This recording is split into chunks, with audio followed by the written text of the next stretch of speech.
Alright, so today we're talking about something that's kind of heavy. Missing someone who already let go. Not exactly the happiest topic, I know. But while we get into all that, I'm going to be playing Minecraft. I literally just started this world, so don't expect anything impressive yet. Anyway, let's talk about why some people are so hard to forget. So sometimes you miss someone and you can't even explain why. Like you actually sit there and you're thinking about them. Their voice, something they said once, the way things used to feel around them. And the worst part is, they're not thinking about you. Like you just know. And still, you can't stop. I think about this a lot, honestly. Why do we do that? Why do we hold on to people who clearly already let go? And it's not even about love all the time. It could be a friend, someone you used to be really close with, someone who knew you in a specific way that nobody else did. And one day, that just stopped. Not even a fight, not even a reason you can point to, just slowly, quietly gone. But you're still here, still replaying things, still checking their page sometimes and then feeling bad about it. Like, why? Why are we the ones still carrying it? I feel like part of it is because the connection was real for us.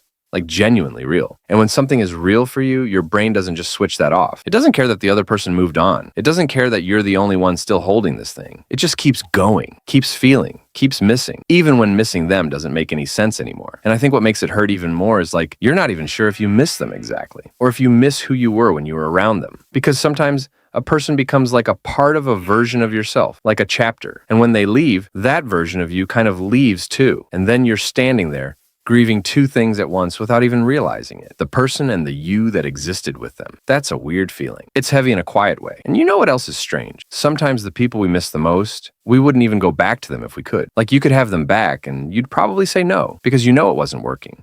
Something was off. But the missing doesn't care about logic.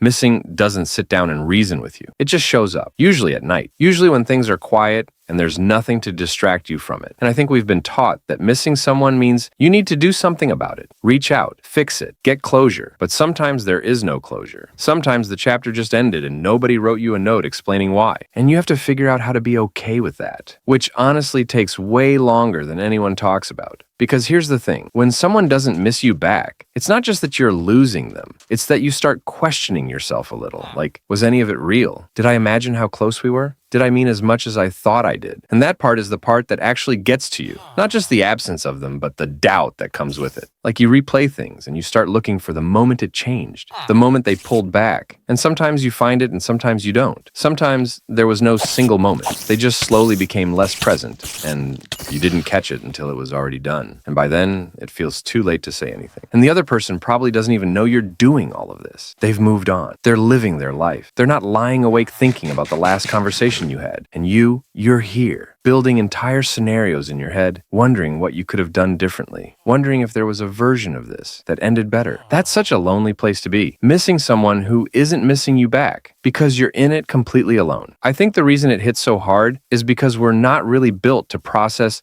one-sided grief, like grief that's mutual, grief that the other person acknowledges, that has a shape to it. There are rituals around it. People understand it. But when you're the only one grieving something, nobody sees it. And you feel a little crazy for even bringing it up. So you don't. You just carry it quietly and tell yourself you're fine. But you're not fine. Not right away. And that's okay, actually. Because missing someone who doesn't miss you back is still proof that you're capable of something real. It means you actually showed up for something. It means you let someone in, and yeah, it didn't end the way you wanted. Yeah, it hurts. But the fact that you felt it that deeply, that's not a weakness. That's just what happens when you're a person who actually cares. The other person not missing you doesn't erase what it was. It just means you were at different places. You gave more, or you held on longer. Or maybe they were just never as present as you thought. And none of that is a reflection of your worth, even though it feels like it is. Even though your brain will try to convince you it is. And I think with time, not right away, but with time, you stop checking their page. You stop replaying old conversations, not because you don't care anymore, but because you slowly start to come back to yourself, the version of you that exists without them. And you realize that version is still whole, still real, still enough. The missing doesn't fully go away sometimes, and I don't think it needs to. It's just proof something mattered.